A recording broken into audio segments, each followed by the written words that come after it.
Flight School Next for the Army is really that opportunity to get a new solution that addresses all of these challenges in one single program. Challenge number one for them is obviously this escalation of cost due to maintenance and sustainment. Travis, you live the world down in Huntsville and PO Aviation, and I'd just like to get your perspective on how this new model might fix some of those problems.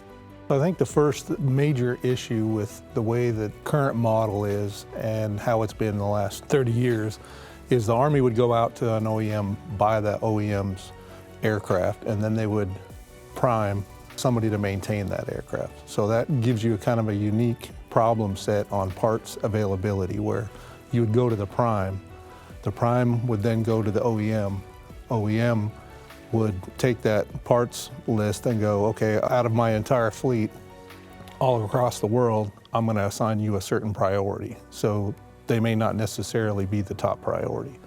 So it leads to shortages, parts availability, and such.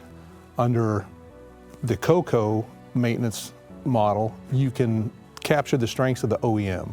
The OEM has all their internal parts availability. They have their own engineering sustainment that is readily available, and they can manage that all internally. And Bell still makes most of their critical components in-house.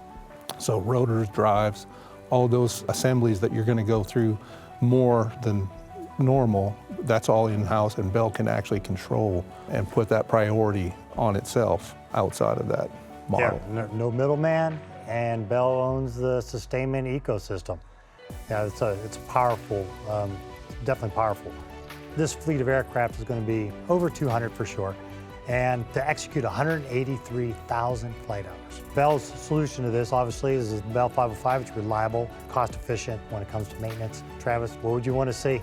I would want to go back to the basics, kind of how we operate within the Army, where we are based off of OR rates. We're based off of a maintenance flow chart. To operate a fleet that large, we don't necessarily have to be tied to an OR rate, but using those same tools that we're going to use in a unit downrange.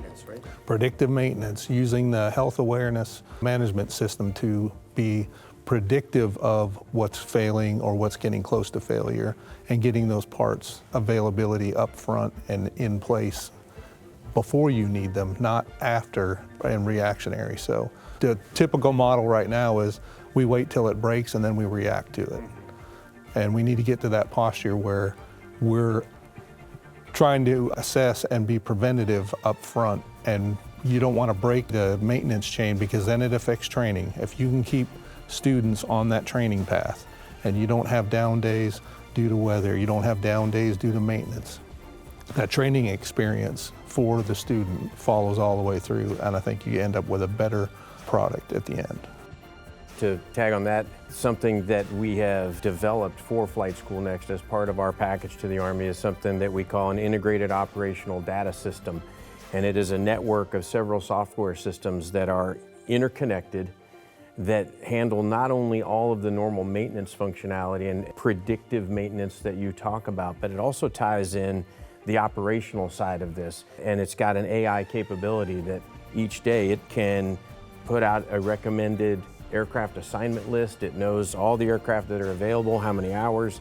It knows all of the instructor pilots, all of the students, where they are within the pipeline. They know how and who to prioritize. And so that integrated system is really critical to having a smooth running, complete flight training program.